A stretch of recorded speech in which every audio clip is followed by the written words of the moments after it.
Hi friends, இன்றைக்கி நம்ம இந்த பேருக்கு தான் வந்து நம்ம ப்ரீடிங் பாக்ஸ் வந்து செட் பண்ண போகிறது. இவங்களும் வந்து எக் வைக்கிற ஸ்டேஜுக்கு வந்துட்டாங்க. ஸோ இன்னும் டிலே பண்ண வேணான்னு சொல்லிட்டு நம்ம இவங்களை வந்து ப்ரீடிங் பாக்ஸ் செட் பண்ணி வேறு கேஜுக்கு மாற்றிடலான்னு சொல்லிட்டு காலையிலே வேலை எல்லாத்தையும் முடிச்சுட்டு மாடிக்கு வந்துட்டேன். ஸோ பார்க்கறதுக்கே க்யூட்டாக இருந்தாங்க. இப்போ என்னென்னா இவங்களுக்கு வந்து கேஜும் ப்ரீடிங் பாக்ஸும் உள்ள ஒரு கேஜ் வந்து நம்ம செலக்ட் பண்ணணும். இதில் ஆஃப்ரிக்கன் லவ் பேர்ட்ஸ் இருக்காங்க. இவங்க லாஸ்ட் டைம் வந்து ஒரு வீடியோ கூட போட்டிருப்பேன். கண்டினியூஸாக வந்து 4 டைம்ஸ் வந்து எக் வச்சுட்டாங்க. இதுக்கு மேலேயும் வச்சாங்கன்னா இது அந்தளவுக்கு வந்து சிக்ஸ் அந்தளவுக்கு ஹெல்த்தியாக இருக்காதுன்னு சொல்லிட்டு நம்ம இந்த பாக்ஸை தான் வந்து ரெடி பண்ணிவிட்டு இவங்கள வந்து அந்த கேஜில் மாற்றிட்டு அந்த பேரை வந்து இந்த கேஜுக்கு மாற்றலாம் அப்படின்ட்டு இருக்கேன். லாஸ்ட் டைம் கூட இவங்க எக்கு வைக்கிறதுக்காக ஒரு சிக்கே பார்த்திங்கன்னா அந்த அளவுக்கு கடிச்சு ரொம்ப ரத்தம் வந்து வெளியில் கூட தள்ளி விட்டுட்டாங்க. ஸோ அவங்களுக்கு நம்ம தான் எடுத்து எல்லாமே ஃபீட் பண்ணிகிட்டு இருந்தோம். அந்த வீடியோ கூட நம்ம சேனலில் இருக்குது. அதுவும் டிஸ்கிரிப்ஷனில் லிங்க் தரேன், செக் பண்ணி பாருங்கள். இது வந்து அவங்களோட ப்ரீடிங் பாக்ஸ் தான் இது. இவங்களுக்கு வந்து மோஸ்ட்லி வந்து அந்த நார் அந்த மாதிரி ஐட்டம்ஸை விட இந்த பேப்பர் தான் அதிகமாக வந்து எடுத்துகிட்டு வந்து வைப்பாங்க. ஸோ எப்போ பார்த்தாலும் உங்களுக்கு கூடு கட்டுறதுக்கு பேப்பர் தான் மோஸ்ட்லி வந்து விரும்புவாங்க. நான் அதனால் அந்த மாதிரி டயத்துலலாம் கொஞ்சம் பேப்பரை பிச்சு அவங்க கேஜில் போடுவாங்க, எடுத்துகிட்டு வந்து அழகாக வச்சுருவாங்க. இந்த மாதிரி தேங்காய் நார் அதெல்லாம் போட்டால் அந்தளவுக்கு அவங்க எடுத்துக்கிறது கிடையாது. வைக்கோல் அதெல்லாம் போடுவேன். அதை விட வந்து இவங்களுக்கு பேப்பர் ரொம்ப பிடிக்கும். அது மட்டும் இல்லாமல் காக்டெயில்ஸோட ஃபெதர்ஸ் எல்லாமே அவங்க கேஜில் விழுவுறது எல்லாத்தையும் எடுத்துகிட்டு வந்து கூட வச்சுருக்காங்க. ஸோ இதை ஃபஸ்ட்டு நம்ம க்ளீன் பண்ணிவிட்டு இந்த பாக்ஸை வந்து புதுசாக ரெடி பண்ணிவிட்டு நம்ம அந்த பேரை வந்து இதில் மாற்றிடலாம். 2-3 பேர் கூட கேட்டிருந்தாங்க, நம்ம வந்து எப்படி ப்ரீடிங் பாக்ஸ் செட் பண்ணுறது, அந்த ப்ரீடிங் பாக்ஸ்க்குள்ளே என்னென்ன போடலாம் அப்படின்லாம் கேட்டிருந்தாங்க. ஸோ அவங்க எல்லாத்துக்குமே வந்து இந்த வீடியோ வந்து யூஸ்ஃபுல்லாக இருக்கும்னு நினைக்கிறேன். இதை ஃபஸ்ட்டு நம்ம க்ளீன் பண்ணுறதுக்கு முன்னாடி மாஸ்க்கும் க்ளவுஸும் கண்டிப்பாக போட்டுக்கணும். ஏன்னா செம்ம டஸ்ட்டாக இருக்குது. இதில் வந்து நான் மரத்தூளும் போட்டிருக்கேன், ஆனால் அதை அவங்க அக்செப்ட் பண்ணவே இல்லை. பேப்பர் தான் வேணும்னு சொல்லிட்டு மேலே கேஜிலலாம் வந்து பேப்பர் போட்டிருப்பேன். அதெல்லாமே பார்த்திங்கன்னா கடிச்சு எடுத்துகிட்டு வந்து இதில் வச்சுருக்காங்க. ஸோ அந்த அளவுக்கு வந்து பேப்பர் எங்கெங்கே கிடைக்குதோ எல்லாத்தையும் எடுத்து வந்து இதில் வச்சுருக்கு.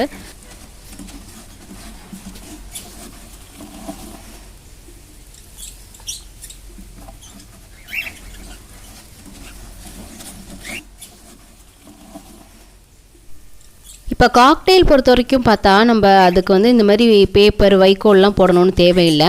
நம்ம இதுமாதிரி ப்ரீடிங் பாக்ஸ் செட் பண்ணிவிட்டு அதில் மரத்தூளோ இல்லைனா வந்து மணல் இருக்கு இல்லையா, அது கூட நான் வந்து போடுவேன் என் கேஜில்.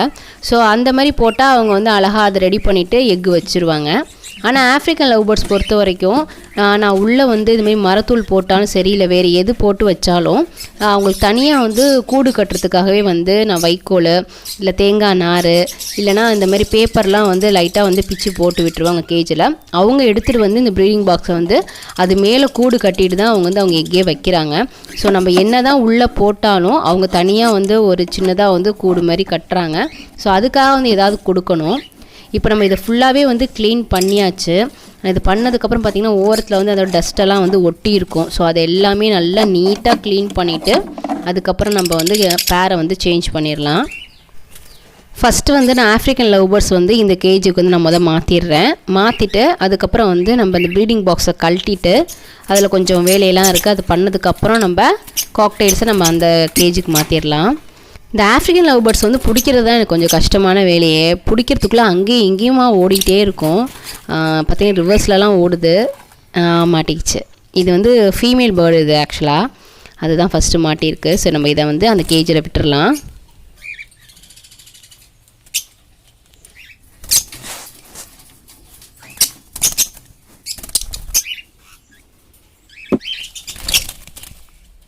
இப்போ 2 பேர்டையும் வந்து நம்ம கேஜிலேருந்து வெளியில் எடுத்தாச்சு. இப்போ வந்து நம்ம இந்த ப்ரீடிங் பாக்ஸை கழட்டிட்டு இதில் கொஞ்சம் நல்லா க்ளீன் பண்ண வேண்டிய வேலை இருக்குது. ஸோ அதுக்காக வந்து நான் அதை ஃபஸ்ட்டு கழட்டிடுறேன்.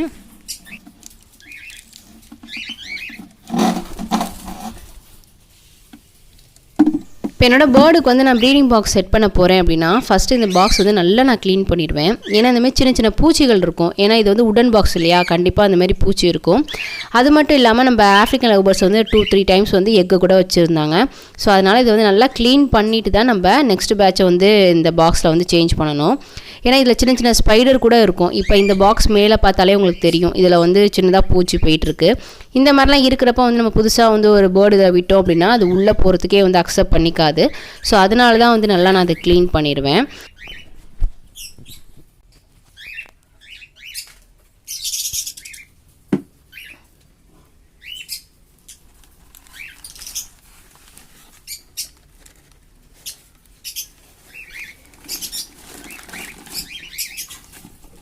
பாக்ஸ் நல்லா க்ளீன் பண்ணதுக்கப்புறம் இதுதான் ஃபைனல் ஸ்டேஜ். இது ஒரு பெரிய பேப்பர் நல்லா ஃபோல்ட் பண்ணிவிட்டு லைட்டாக ஃபயர் பண்ணி விட்டுட்டு அது உள்ளே போட்டு விட்டால் போதும். அந்த ஹீட்டு பார்த்திங்கன்னா அது நாலா பக்கமும் படுற மாதிரி நல்லா அதை ரொட்டேட் பண்ணி விடணும் இந்த பாக்ஸை. ரொம்ப அதிகமாக வச்சு நீங்கள் ஃபயர் பண்ணிங்கன்னா உங்கள் பாக்ஸே சேர்ந்து எரிஞ்சிரும். ஸோ லைட்டாக அது ஆஃப் ஆகிற ஸ்டேஜில் வந்து உள்ளே போட்டு இதுமாதிரி நீங்கள் கவுத்து போட்டிங்கன்னா அந்த ஹீட்டுக்கே பார்த்திங்கன்னா அந்த புகையில் அந்த சின்ன சின்ன பூச்சி அது எல்லாமே பார்த்திங்கன்னா இறந்து போயிடும். ஸோ அதுக்கப்புறம் பாக்ஸ் வந்து சூப்பராக ரெடி ஆகிடும்.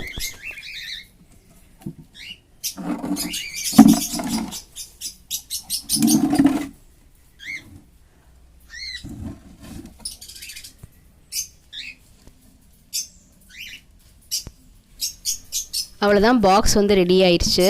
இதுக்கப்புறம் நம்ம கேஜில் வந்து செட் பண்ண வேண்டியதான். பேப்பர் வந்து நல்லா எரிஞ்சு நல்லா சாம்பல் மாரி ஆகிட்டு இதுக்கப்புறமா வந்து நம்ம கேஜை வந்து இந்தமாரி துணி வச்சு நல்லா தொடச்சி விட்டுட்டு இப்போ நம்ம செட் பண்ணலாம்.